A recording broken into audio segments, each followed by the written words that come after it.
Hey, Nick, Dennis Feidner with CFO and go. Hey, this just a real simple. I don't want to spend a lot of time here, but if this is what you want, we can get online and to show you a little bit more. But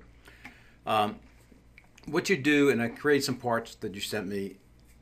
If I was going to do a brand new bid today, I go in here to takeoffs, just click the takeoff button, and I just happen to have your job already done. So what I have here, we call these assemblies. So anytime I do this carpet item, and you'll have all these items set up, I would just, all I have to do is enter the square yards here. I put in the same square yards as you have, but if this job happens to be 174, I can put 174 in here, and this just happens to be 495. I put 495. Just like Excel, though, I calculate that. It takes out, it goes to look in my database for the part prices that are in my database. Takes that extended quantity, gives me extended cost. This is a sales tax district that it's going to use based on the way I set up the job. And this is the sales tax on those items.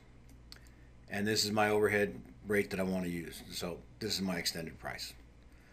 I know that I want to buy this carpet from Magic Floors. I'm going to buy the molding from Magic Floors. I know that the color is whatever this is, 7919. And the color of the vinyl is rubber is Burke, and it's 4 inch. So I've got this.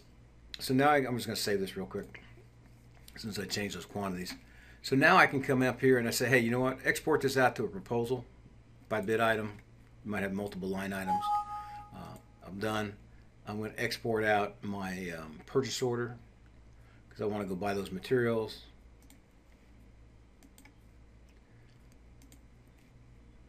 And we'll just say this is Carlos doing this. We'll export this. That's done. So all I did, I don't know how you get your quantities, if you use a ruler or measure it with a yardstick, or you do it off of an electronic set of plants. Really don't care. As long as you get an accurate quantity here, then we're going to price this out just the way you were pricing it out in your Excel spreadsheet. And I couldn't figure out what you were doing on the vinyl because your vinyl quantities didn't match. They're like 195 and 184. I didn't know if the material had a waste in it, and we can add that into the formula if you need to, and just say that instead of using 1 foot for every foot up here, use 1.04 or 1.05 to come up with a waste factor. So we can do that. So now if I come up here and I say, hey, you know what? Let's go look at the proposal. And Nick, this is like plain Jane stuff here, but you just tell us what you want to look like, what you want it to look like. I have the carpet install. It has my total price is $38.21. I come up here and I say, print me one with just totals. Obviously, we add your logo to this, your name and address. We fancy this up the way you want it. I just show a total. If you want to show more than that, you want to show the sales tax as a separate line, absolutely that can be done. Not an issue. The other thing that we do, which should save you some time, is if I go into purchase orders, and I go to the last one here, I now have my quantities for this job. The PO is written out to Magic Flooring. It's for job 2023. It has my notes that came forward from the takeoff. And yes, and we'll just do landscape with notes. Put the job number in. Hang on a second, chunking out a bunch of them here. 300 of them actually.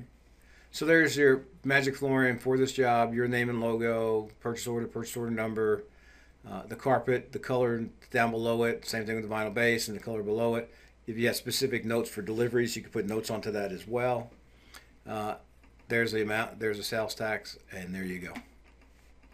So took it from just quick and dirty, give me some quantities, price it out, put my markup on it, print it to a proposal, print it to a purchase order, and I'm ready to go. And so that's how quick it is. Obviously, you sent me a pretty simple one. We can get more detailed than that if you want. But anyway, that's kind of how it would work. Looks like you might have all your parts already in Excel. If they are, it would be really simple to import those parts descriptions, manufacturer that you use or vendor you use, along with the prices that you pay, and get the system going pretty quickly. and it was just a matter of building those assemblies that ties the labor component and the material component together. Anyway, hopefully that gives you an idea what we can do, but if you want to send me a difficult one, if you don't think that's what you want to see something that's more difficult done, send it to me and I'll do it for you. Anyway, my name's Dennis. We talked the other day. Give me a call if I can help you. Thanks.